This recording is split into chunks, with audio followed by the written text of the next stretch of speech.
morning. I'm Councilwoman Zanthia Oliver. I represent the 3rd District, which the Urban Bike League is a part of. Come over here, Lord, I'm sorry.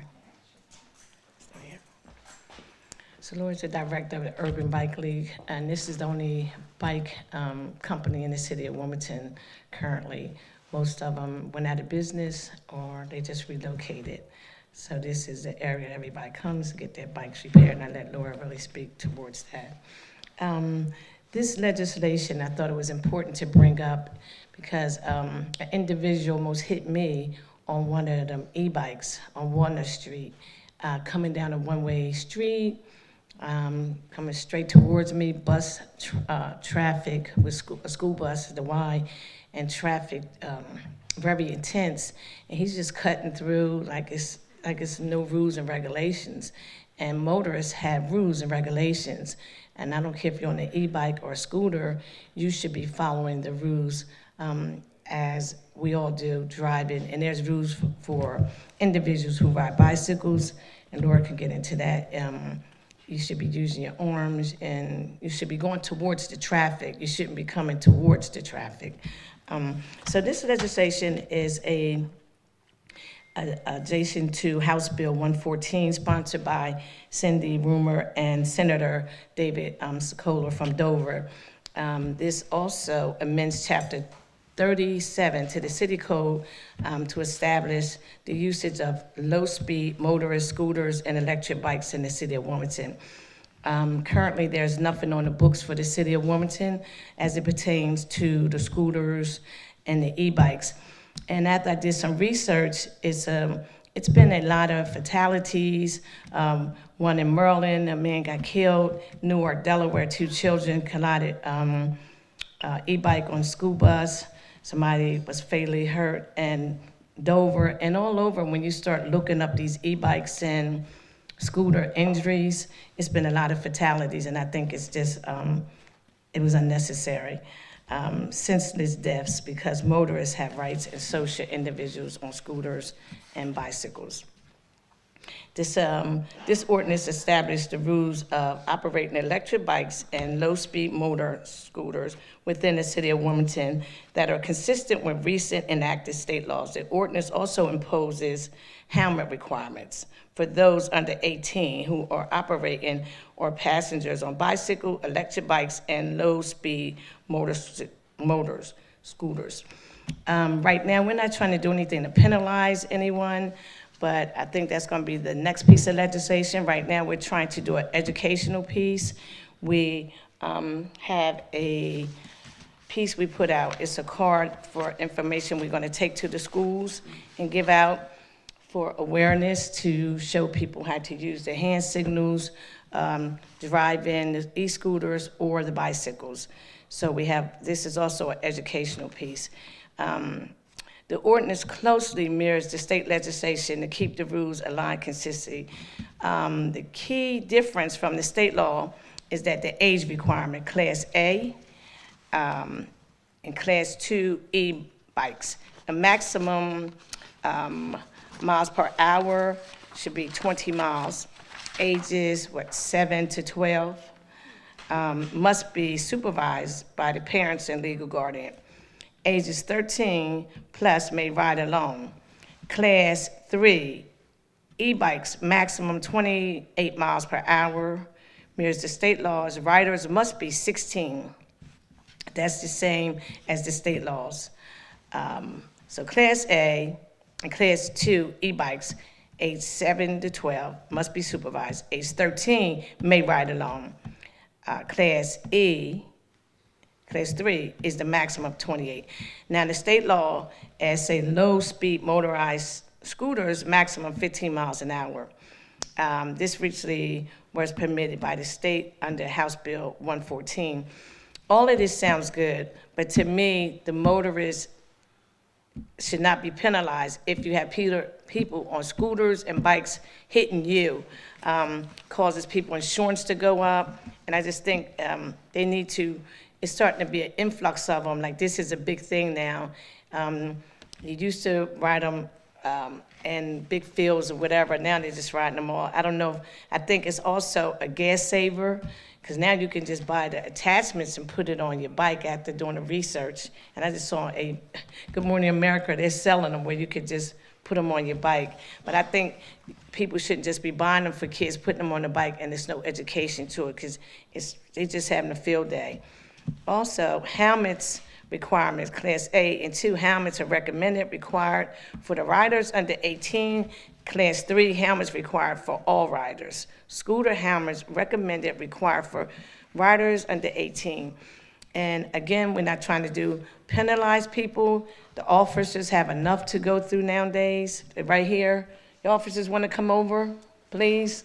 Y'all don't have to speak, but we want y'all over here to show that we have spoken with the chief and some police officers about it, so we do have some support. And I think it's time when, if they're not busy, if they see these scooters coming down one-way streets, it's okay to roll down your window and say, look, this is a warning. From now on, you have to ride towards the traffic, with the traffic, not towards the traffic, and maybe hand out some of this literature we have, so it's a warning. With that being said, I'm going to let Laura say a few words, who is the director of the Urban Bike League. All right, thank you, Councilwoman. Thank you for spearheading this legislation to bring some clarity and consistency to the rules and regulations around various non-motor vehicle means of transportation. So just a little bit about Urban Bike Project. We are a nonprofit bike shop. So we take donations of used bicycles. All the bikes you see behind us here are donated, and we fix them up and get them back to folks in the community who can use them. So we do that lots of different ways. We have used bikes for sale, but we also have a free bike program that adults can apply for to get a free bike if they need transportation. We have a whole variety of youth programs, ways that kids can learn mechanics and earn free bikes. The other thing we offer is assisted do-it-yourself repairs, and something we have seen sort of exponential increases recently is customers coming in with e-bikes and e-scooters looking for help maintaining them. It's a growing trend. The e-bikes and e-scooters are a really practical option for a lot of folks. We work with about 2,000 adults every year here in the city, and about half of those rely primarily or exclusively on their bikes for transportation.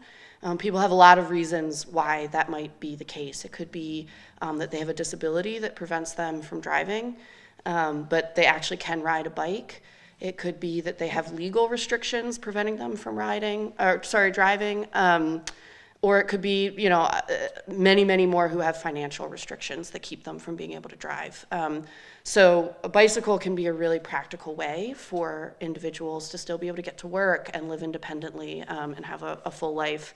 And the e-bikes and e-scooters are a really, really practical option for folks in that situation. They can go further, faster, they can carry more. If they're going to the grocery store and such. So this is really important to a lot of Wilmington residents. About 20% of Wilmington households don't own any cars. So whether we're talking about young people who aren't driving yet, adults who don't have cars, it's important for there to be safe access to these vehicles and for there to be clarity around how we can all work together to share the road safely. And so as Councilwoman Oliver mentioned, bicyclists have long been required to follow all the rules of the road, stop at red lights, ride with traffic, signal turns, that sort of thing. And it was sort of a gap in the city ordinance that there was nothing speaking to e-bikes and e-scooters. And so this really just brings that consistency and clarity so everyone can know what they're supposed to be doing. And the education campaign can hopefully help spread that information to folks and even kind of combat some misconceptions that exist, such as the belief that bicyclists are supposed to be on the sidewalk, which is illegal in the city of Wilmington. So hopefully this will help people all have more information to be able to ride more safely. Did you want me to speak to this? Okay, and then Councilwoman Oliver is also sort of working with us to organize, as part of this awareness campaign, a helmet drive. And so we're taking donations of gently used helmets. These helmets are given to our young people so that they can ride and be aligned with the law. They're also given to our adults who, though it's not legally required that they wear helmets, of course it's encouraged and much safer. This is my own helmet. I rode my bike here, and I always wear my helmet. So as part of that safety awareness campaign, we are accepting those donations of helmets so that we can get these into the hands of Wilmington residents who need them. Okay, thank you so much. Sure, it's right there. Yes, next, I'd like to call Ms. Hetty up, please. He runs Downtown Visions. I let him tell you his title and how he feels about this legislation. Good morning. Hi, I'm Mike Magidi. I'm the Executive Director of Downtown Visions. We are the Business Improvement District in downtown Wilmington, and we very much support Councilwoman Oliver's efforts in this direction. We have had issues with the e-bikes and the e-scooters, the same issues that both Laura and Councilwoman mentioned, not following the rules of the road, not understanding the rules of the road. We've had a lot of near misses that frankly scare the heck out of us, and we want to give the community the information they need to operate them safely, because they're here to stay, and they provide a real benefit for folks. But we want to give folks the information that they need to do it safely. And frankly, we want to give the police the tools they need when enforcement is required to be able to do that. So we wholeheartedly support Councilwoman Oliver's effort to bring this, publicity to it, to increase the educational aspect of it, and eventually the enforcement component, which we hope is only a little bit is needed. A little bit could go a long way, but right now we don't have the tools in place to address this issue. You've seen a lot more of them? I mean, people we always see regular bikes. Are you starting to see more people on e-bikes? Yes, and younger people, most of which do not wear helmets. In fact, I've never seen one wearing a helmet, and not following the rules of the road. And again, you're scared to death with the volume of traffic in downtown Wilmington, with the buses, with the trucks, I really feel like it's just a matter of time before a youngster gets hurt, and we'd really like to prevent that. Are these classified as bicycles but not motor vehicles? But where would it cross the line to become a motor vehicle? Gas powered or what? I think the big issue is the speed that's, again, I'm not an expert in this, but I really do think it's the speed that they can attain that crosses that threshold from a bicycle or a self-propelled vehicle to a motorized vehicle. It kind of reminds me back when mopeds became popular 40 years ago. The city struggled with the same thing, and there needed to be education and legislation to address it. And fortunately, it worked. So there is a template that can be followed, and I know Councilwoman Oliver is using that same template. Just like to piggyback off the same situation, and you couldn't have said any better. It's just like when mopeds were coming out, now with these e-scooters, and I think it's the educational component. Like I said, the police have a lot to deal with now, but I think these fatalities were unnecessary and senseless when people, just collide, and it's like on 3 occasions they were going either too fast or going in the wrong direction. So if they would just have a helmet on, follow the directions. Most of the research I've done on the fatalities were senseless. Going wrong ways, crossing the street, just acting like they don't have any rules. And I think this is a big educational piece, so we can try to nip some of this unnecessary foolishness in the bud. It's going to a committee? Tonight it's going to a committee, and December the 4th is going on the floor for the vote. And most of my, I haven't received any negative comments from any of my council members. I've spoken to them, and they're all in agreement. Besides 2 I haven't spoken to, but majority are in agreement that something needs to be done with the scooters and the e-bikes. I think it started out as recreation, but it's getting closer to Christmas, and I know a lot of my friends are talking about buying their kids the scooters, so I'm trying to encourage them to please tell them to follow the directions that everybody else has to, because it's dangerous. One life is too many. One piece we haven't talked about yet is the additional engineering that's required to make city streets more more suitable for bikes, both self-propelled and e-bikes. And there is a workshop this afternoon where that's going to be discussed, the addition of some bike lanes in a portion of downtown Wilmington. So I'm going to defer to Laura, who is going to make some comments about it. Sure. Yeah, so there's a new project that DelDOT is looking at. It's just in its initial phases, so it's really a feasibility study. So they're looking at the feasibility of adding some separated bike facilities on 12th Street that would create a really safe east-west connection for people on bikes and scooters. 12th Street is a great alternative for that connection because for those who are familiar, it's flatter than like 10th Street or 8th Street is a huge hill. And so when you're on a bicycle, obviously not as much on an e-scooter, but any self-propelled bike, that's something you really take into account. And there's also several schools on 12th Street. The community education building, First State Montessori is just a block away, and they use that area for walking field trips. So there's a lot of different safety concerns. And so DelDOT is having a workshop this evening. It's at the Chancery Market from 5 to 6:30 p.m. So the Chancery Market is at, I believe, the corner of 13th and Market.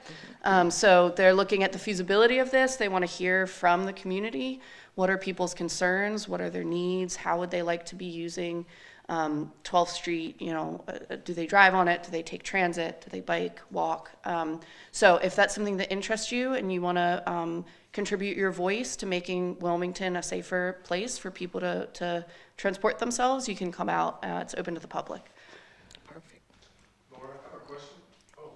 In regards to some of the new bike things that you're planning on going across the city, are you familiar with 7th and Jackson? Yes. They did something there. It looks like a bike lane. Is that something that you're talking about? Yeah, so that was DelDOT recently installed bike lanes on Jackson Street and then all of the bridges across I-95. 7th Street, they actually closed to motor vehicles completely. My understanding is that is a pilot. They've Strategy, I can say as a Wilmington resident that we appreciate it and do have a concern. I'll let you finish that. Oh, sure, yeah. I think, so there's a lot of talk about building a cap over I-95 and like a cap park. And so I think they're looking at what would it look like if there was fewer motor vehicle crossings across I-95? How would that impact traffic? Will traffic still flow easily? Are there opportunities to kind of reclaim some of that public space for people walking and biking and that sort of thing? So that's my understanding of why they closed that bridge. I think it's a pilot, and so it's not yet determined whether it will stay that way or if it's just a temporary closure while they kind of test the idea out. And we're going to talk about that right after this. Give me 1 second. Any other questions he was saying, because we got to get out of here. Any other questions? We could talk about some of this offline. Okay, I'd like to thank everybody for coming out, and if y'all can share the information about the general use of the helmet donations that we're going to be doing over the holiday. You may have a helmet that you're not using, your daughter may have outgrown it, or your son. Please feel free to bring it to the Urban Bike League here in Wilmington. Thanks again.